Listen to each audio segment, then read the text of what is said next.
I think people need to normalize how to actually run a business. So like in our Wholesale to Wealth group right now, I'm very up everybody's ass about proper KPI tracking and making sure their businesses are profitable.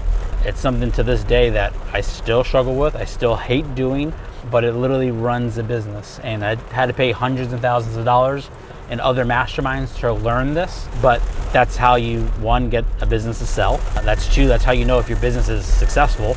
And then three, it also shows you what's going wrong in your business and what to avoid to make sure that you are more successful. So until you have a clear understanding of where the money is going in your business, you don't have a business. You're just throwing money into a machine and hoping it spits money out. Now, again, there's people who do track some things, like they can tell you what their cost per lead is. They can tell you, they spent 20K on PPC and they made 100 grand. So they have a 5X ROAS, ORAS, which is return on ad spend. But again, that's great. But if you're not profitable, it doesn't matter.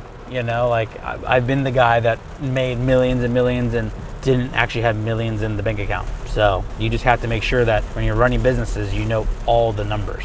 You need to know what's actually coming to you at the end of the day. I've even had closers and old acquisition guys come for me in the past, and they're like, oh, well, why is Anthony making 50 grand and I'm only getting 5K from this deal? But it's like, trust me, baby, I wish I was making the $45,000, but we don't. But if you don't know those numbers, then sometimes you'll run out of money, you'll have to cut staff, you'll go out of business, you're not gonna run businesses properly. So until you have a grasp on your numbers, you don't really have a business. And most importantly, you can't even step away from it. So know your numbers, track all your stuff. Sucks. I don't care if you're fucking 3, 4, 5 years into the business, go back in your books, track it all, look what went wrong, because then you get to know what fucking levers went right and what went wrong and which levers to fucking turn up and turn down. So that's how you create a business.